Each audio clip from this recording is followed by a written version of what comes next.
It is the agenda for the 21st century you're living in today. For a brave new world where everything that you cherished and held true will no longer exist. Fire crews in northern Colorado are working to contain a wildfire in Larimer County. The flames have burned close to 25 acres near the Bobcat Ridge Natural Area, which is northwest of Loveland. No evacuation orders have been issued, but firefighters say strong winds are making fighting that fire difficult. The flames calmed down last night, but the fire is expected to kick up again today as temperatures rise and the humidity level goes down.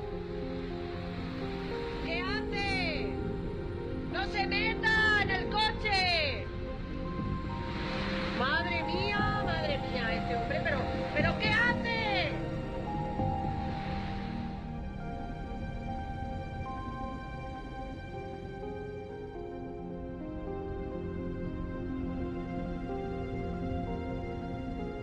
At least 24 cities across northern China, including Beijing and Tianjin, are on the highest alert for dangerous pollution. Emergency measures being taken include restrictions on vehicle traffic, suspension of construction projects, reduced emissions from factories, and closing schools. The Environmental Protection Ministry has dispatched inspection teams. The severe air pollution is forecast to persist into the middle of the week. And the PM 2.5 in the air will reach a density of 500 micrograms per cubic meter. The smog has affected about 1/9 of China's total land area. The Central Meteorological Observatory warns that Beijing, Tianjin, Hebei, Shanxi, and Shanxi will experience severe haze. Vehicle use restrictions, construction site closures, measures to reduce factory emissions, and class cancellations at kindergartens and primary schools have been announced. China's Ministry of Environmental Protection has dispatched 13 inspection teams to 6 provinces and municipalities to supervise the implementation of contingency plans. More cold air from the Arctic will blow into northern parts of the United States in the coming days. Parts of states in the north experienced heavy snowfall on Saturday. The bitter cold comes from a blast of Arctic air, the second one this week, blowing south from Canada into the northern plain states and the Midwest. Temperatures on Friday were already well below freezing throughout Canada, where mercury in some parts of the country plunged to as low as minus 27 degrees Celsius. It's cold and temperatures are falling. Frost and freeze warnings still in effect for the second night in a row. As the sun set at White Rock Lake, a bitter wind chill set in. Winter hasn't officially started, but for many, it's here. And the first order of business, putting on coats and trying to stay warm. I definitely got some of the sniffles, started to get a little numb on my fingertips and my toes.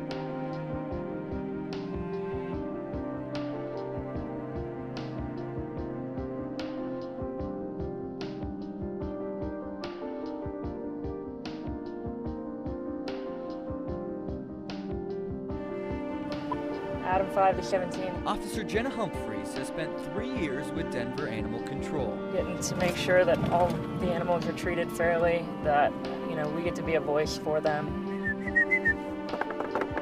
A voice that can't tell you when it's too cold. Especially with the cold weather, we want to make sure all the dogs are getting inside for the night. Whenever the temperature drops, the animal welfare calls rise. I'm looking for tracks, anything like that would indicate the dog's been out for a little while. City ordinance says dogs need food, water, and shelter, with the emphasis on shelter on these frigid nights.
In a world where environmentalists say biodiversity is shrinking at alarming rates, 190 nations gathered in Cancun, Mexico to promote conservation.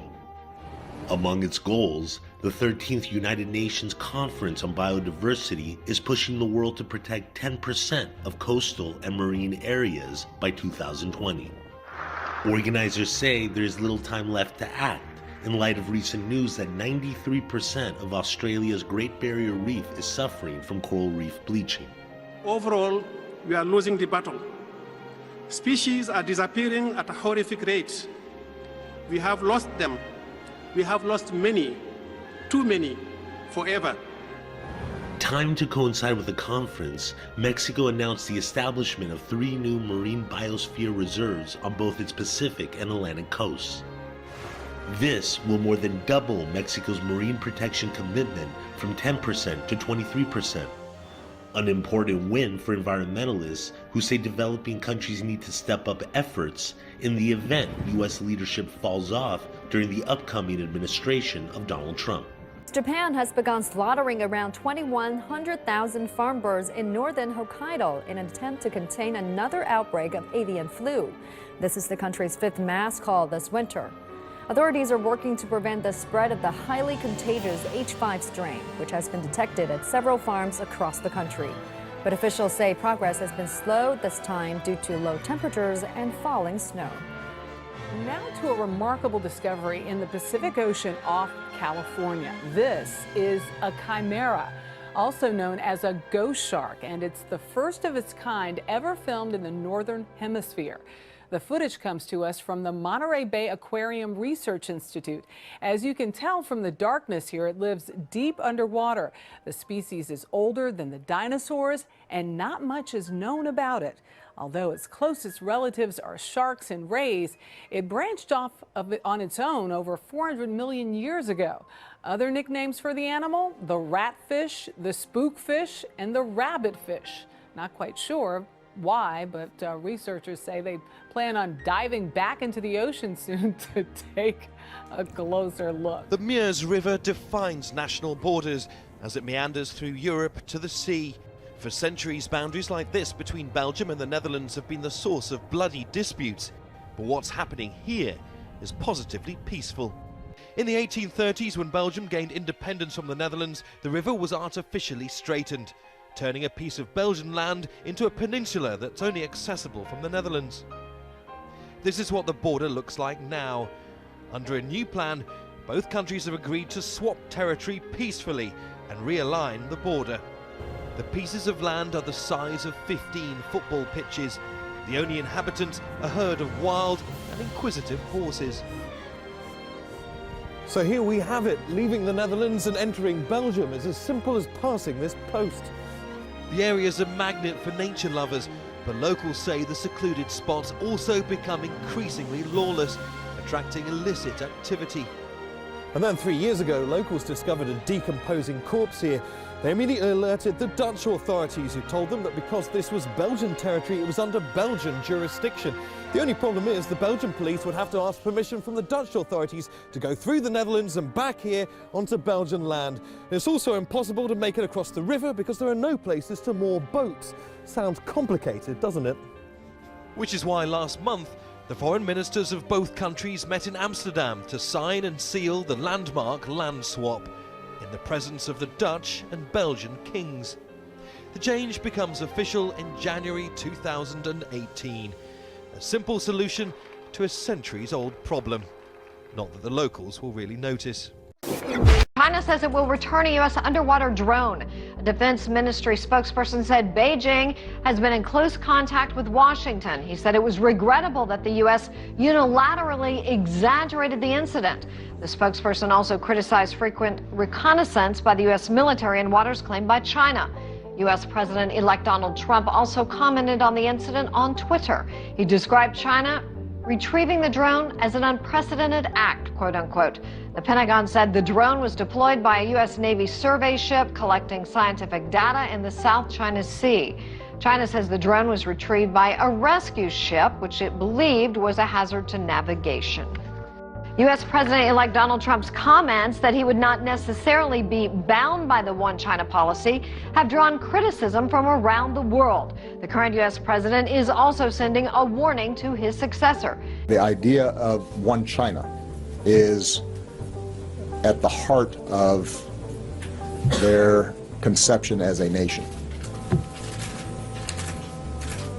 And so if you are going to upend this understanding, you have to have thought through what the consequences are, because the Chinese will not treat that the way they'll treat some other issues. China's foreign ministry reacted forcefully to Trump's comments. We urge the new U.S. administration and its leaders to fully understand the highly sensitive Taiwan issue, continue to adhere to the one China policy and principles of the 3 joint communiques guiding Sino-U.S. relations, and handle the Taiwan issue cautiously and properly so that the bigger picture of China-U.S. relations would not suffer from any major disruption and damage. They're saying, as president, he shouldn't be doing rallies, but I think we should, right? We've done everything else the opposite. Well, no, this is the way you get an honest word out, because you can't give it to them because they're so dishonest. Well, Donald Trump may have won the U.S. presidential election, but he faces one last hurdle, the Electoral College, which convenes on Monday to vote for America's 45th leader. Technically, it has the power to block him, and electors are facing immense pressure from those hoping to scupper a Trump presidency. A new poll says a majority of Americans think President-elect Donald Trump will bring change to the U.S., but they're divided over how good that change will be. The Wall Street Journal NBC News poll found that 68% of Americans think Trump can change how Washington conducts its business, but more than half of Americans polled think Trump will enact the wrong kind of change, or none at all. Every 4 years, the people of America elect a president. Well, they don't, not directly. They are electing the electors, and the electors vote for the president. That happens in every US state. The more people that live in a state, the more electors they have. So you just have to choose the elector pledged to the candidate you like best. If a majority in your state votes for the elector supporting a different candidate, that will mean your state supports him or her to become president. So it's not a popular vote which determines the president. To get into the White House, candidates need the electors to support them. Well, at least half is enough. That's 270 people. So the future president doesn't really need a popular majority. In fact, the candidate could even lose a popular vote, but still win, with enough electors in the bag. Well, it is the holiday season, but that's not stopping some college students from playing Scrooge and agreeing to sign a petition to cancel Christmas. More than 20,000 weapons on their way to be destroyed. They were seized by the police as part of the latest operation to combat violent crime in the province of Buenos Aires. We begin in Indonesia, where a military transport airplane has crashed in the country's easternmost province of Papua, killing all 13 people on board. Authorities say bad weather may have caused the plane to crash in a mountainous area near an airport in the town of Wamena, just minutes before its scheduled landing. The plane departed from the city of Timika, some 200 kilometers from its destination, and had been carrying 12 tons of food supplies and cement. Opposition parties started these rallies, but they've won determined public support, despite the freezing conditions in Warsaw. Thousands are angry over government plans to limit media access to Parliament. It's official. It's okay to say Merry Christmas again. But Boca Raton, Florida has become the ground zero for the war on Christmas this year. An alleged devil worshiper erecting a satanic symbol directly next to the town hall's nativity scene and Christmas tree. Huge insult.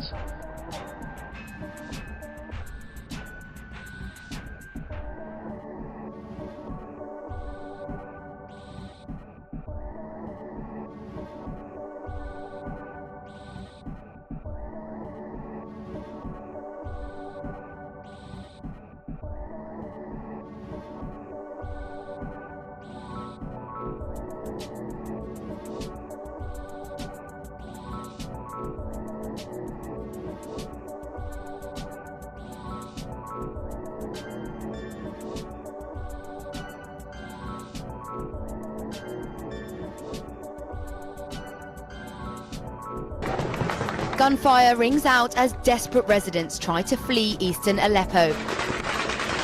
This amateur video purports to show terrified families hugging their belongings as they rush through the streets. It's not clear who was firing or if anyone was hurt, but one man who films the evacuation tells the camera this is the place where the buses were supposed to be. Thousands of people are still waiting to leave the area, according to the Red Cross, but the evacuation of rebel-held areas is on hold. As buses stand empty, a new deal between pro-government and opposition forces is being negotiated. The rebels say Iran is holding up the deal and insist that 2 besieged Shiite villages be evacuated first. The UN Security Council is due to vote on Sunday on whether to send observers to monitor evacuation efforts. France has proposed UN officials go to besieged areas to report on the protection of civilians who remain. The draft text seen by Reuters also emphasises that any evacuations must be voluntary. It's not immediately clear how Russia will vote on the proposal. Moscow's provided military backing to Syrian President Bashar al-Assad's troops and vetoed 6 Security Council resolutions on Syria since the conflict started in 2011.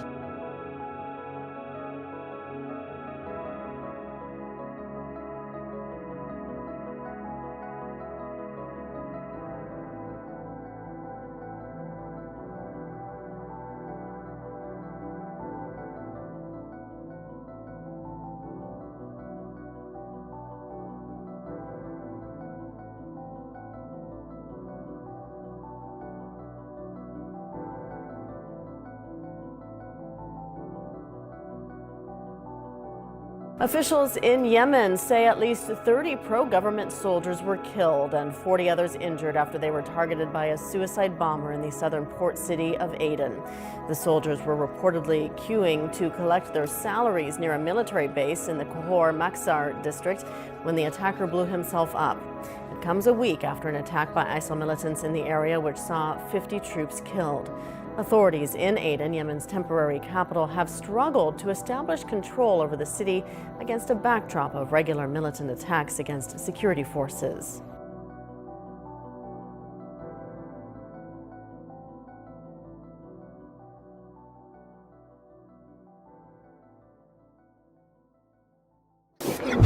We all want to help one another. Human beings are like that. We want to live by each other's happiness, not by each other's misery. We don't want to hate and despise one another. In this world there's room for everyone, and the good earth is rich and can provide for everyone. The way of life can be free and beautiful, but we have lost the way. To those who can hear me, I say, do not despair. The misery that is now upon us is but the passing of greed, the bitterness of men who fear the way of human progress. The hate of men will pass, and dictators die, and the power they took from the people will return to the people. And so long as men die, liberty will never perish. You have the love of humanity in your hearts. You don't hate, only the unloved hate, the unloved and the unnatural. In the 17th chapter of St. Luke it is written, the kingdom of God is within man, not one man nor a group of men, but in all men, in you. You, the people, have the power. Then in the name of democracy, let us use that power. Let us all unite.